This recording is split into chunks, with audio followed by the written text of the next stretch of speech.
En este video tutorial explicaremos el diseño completamente al azar, es decir, cómo se realiza el diseño completamente al azar en RStudio.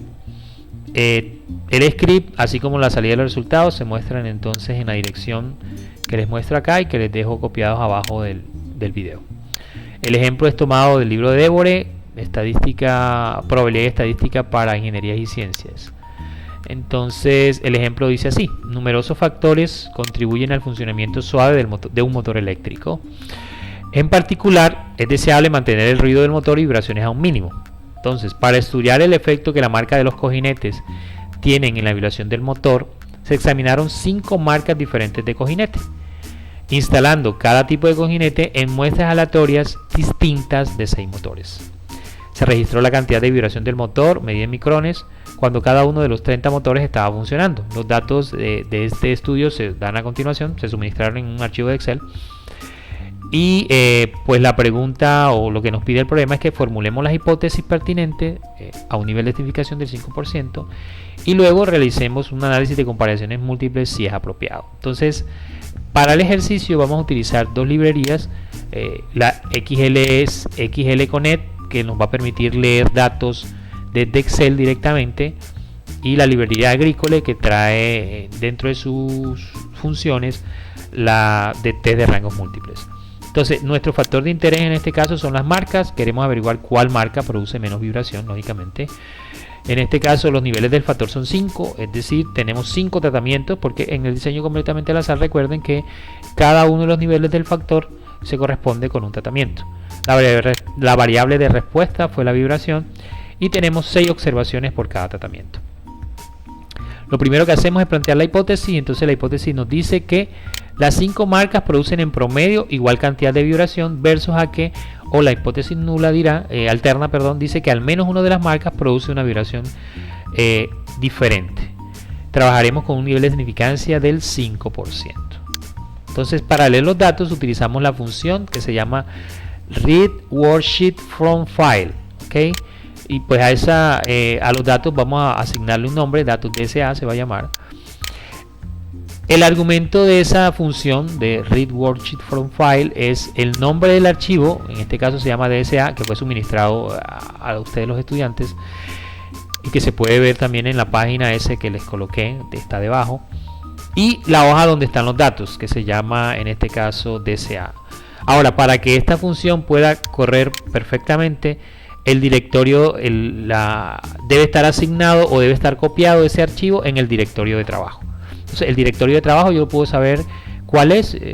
Si doy acá donde dice herramientas, opciones globales, aquí me muestra por defecto el directorio de trabajo, ¿sí? Entonces, digamos en mi caso yo tengo en curso 2016-1, está guardado el archivo, el archivo como aparece el nombre, que se llama DSA. Entonces usted debería también tener sus datos guardados en el directorio de trabajo que le aparece ahí.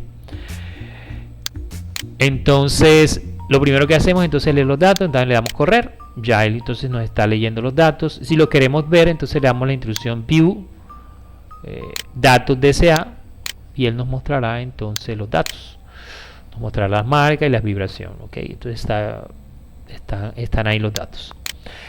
Entonces lo primero que vamos a hacer, o lo siguiente después de leer los datos, es obtener la tabla NOVA. Entonces, para obtener la tabla NOVA utilizamos la función A o B, de Analysis of Variance en inglés. Entonces la función A o B tiene como argumentos el nombre de la variable respuesta, como aparece, tal cual como aparecen los datos. Si lo ven acá, vibración, separados con una virguliña la marca, que es el factor. Recuerden que nuestro factor de interés era la marca, y de dónde vamos y con qué datos vamos a realizar ese análisis de varianza. Entonces lo vamos a realizar con el vector datos DSA, que fue el vector que creamos ahorita donde estábamos que leímos el archivo, ¿okay? Entonces le damos simplemente correr al feed, pues él no nos mostrará inicialmente la tabla NOVA.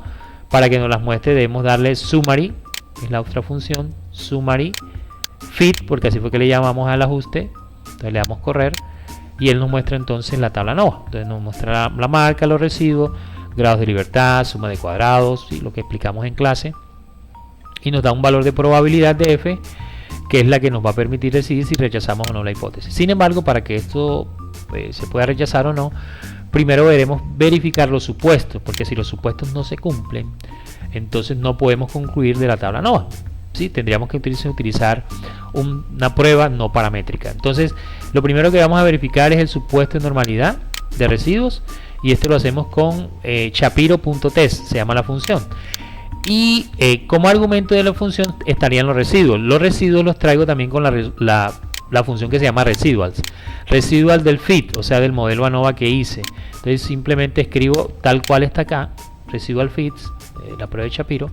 Le damos correr y en la parte inferior entonces nos va a mostrar el test de normalidad de Shapiro. Como resultado entonces observamos el valor del W de Shapiro, 0,95996, y el p-valor, que es el que nos interesa para poder interpretar. Entonces el p-valor nos está diciendo, como es mayor que el nivel de significancia, que no rechazo la hipótesis de que los datos provengan de una distribución normal, de que los residuos no provengan de una distribución normal. Entonces la conclusión es que los residuos provienen de una distribución normal. Entonces ya verificamos ese primer supuesto. El segundo supuesto que vamos a verificar es el de homogeneidad de varianzas, y este lo vamos a realizar con el test de Bartlett. Entonces la función se llama Bartlett.test, tal como está escrito ahí, y los argumentos de esa función entonces son la vibración, una virguliña, la marca y la data de donde vamos a extraer la información. Entonces simplemente escribimos tal como aparece, le damos correr, y en la parte inferior entonces nos mostrará en la consola la prueba de Bartlett, la chi cuadrado de Bartlett. Entonces también observamos el p-valor y nos damos cuenta que es mucho mayor que el nivel de significancia, y la conclusión es que las varianzas son homogéneas. Entonces, una vez comprobemos que la normalidad de los datos, la normalidad de los residuos y la homogeneidad de la varianza, además de la independencia, aunque aquí no lo hacemos, no tenemos el orden de corrida de los datos, por eso no hacemos esa de independencia, pero vamos a asumir que se cumplen los tres. Entonces sí, digamos, nos vamos a la tabla ANOVA y entonces sí podemos tomar una conclusión. Entonces la conclusión de la tabla ANOVA, como el p-valor es menor que el nivel de significancia, es que rechazamos la hipótesis nula. Entonces la hipótesis nula dice que son iguales. La conclusión entonces es que por lo menos hay una marca de cojinete que produce en promedio una vibración distinta, ¿sí? Por lo menos hay una. Entonces la tabla ANOVA simplemente nos dice si hay diferencias o no hay diferencias en los tratamientos. En este caso nos está diciendo que sí hay diferencias, pero no nos dice cuál es la mejor, ¿ok? O cuál es el mejor tratamiento, o entre cuáles está la diferencia. Entonces para eso utilizamos, o vamos a utilizar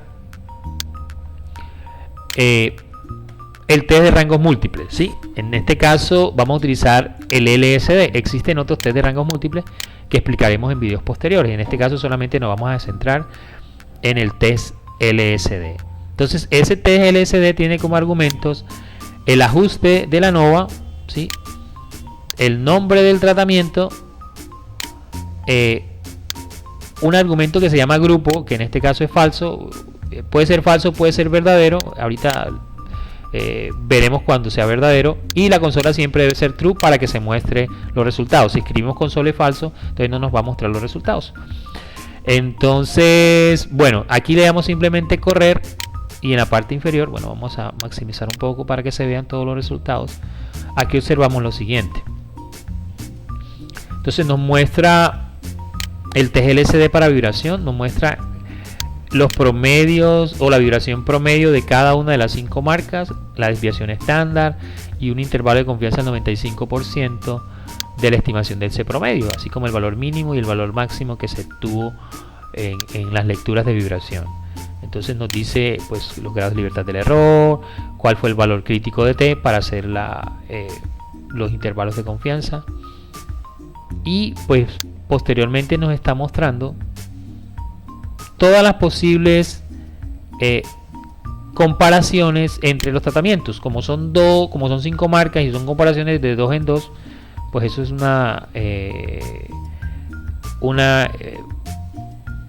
da 10, entonces 10 posibles combinaciones. Entonces acá se muestra con unos asteriscos entre las marcas que hubo diferencia estadística significativa. Entonces, por ejemplo, entre la marca 1 y la 2, entre la marca 2 y la 3, entre la marca 2 y la 5, sí, hubo diferencias estadísticas significativas. Los que no muestren los asteriscos, entonces denota que no hay diferencia estadística significativa. Si nosotros quisiéramos conocer cuál es el mejor tratamiento, entonces lo que tendríamos que hacer primero es que, ¿qué queremos hacer nosotros? ¿Minimizar o maximizar la variable de respuesta? En este caso queremos minimizarla porque queremos que la vibración sea lo más pequeña posible. Entonces, observamos cuál de las marcas produce en promedio una menor vibración. Observamos que es la número 5. Ahora, esa número 5, en los resultados de comparación entre los tratamientos, nos dice que la número 5 es estadísticamente igual a la 3. Si observan acá, no hay asteriscos. Y que esa marca 5 además no es estadísticamente diferente a la marca 1. Entonces, como la marca 5 es la de menor, pero no hay diferencia entre la 5 y la 1, y no hay diferencia entre la 5 y la 3, entonces el mejor tratamiento será el conformado por la marca 1, la marca 3 y la marca 5. Es decir, que el mejor tratamiento sería uno de esos tres, o cualquiera de esos tres, porque pues entre esos tres no hay diferencias estadísticas significativas. Tendríamos que buscar entonces ahora otro factor que no se tuvo en cuenta en el problema, que nos permita entonces diferenciar cuál es el mejor tratamiento. Podría ser el precio de cada cojinete o cualquier otra variable que nos permita a nosotros entonces ahora sí tomar una decisión en torno a cuál será la mejor marca, porque estadísticamente encontramos que esas tres marcas, la número 3, la número 5 y la número 1, en promedio producen una vibración estadísticamente iguales. Entonces, en un video posterior les mostraremos otro test de rangos múltiples y gracias por su atención. Como les decía, todos los scripts y los resultados se colocarán acá abajo en la dirección que aparece, RPOP, que aparece abajo. Gracias por su atención.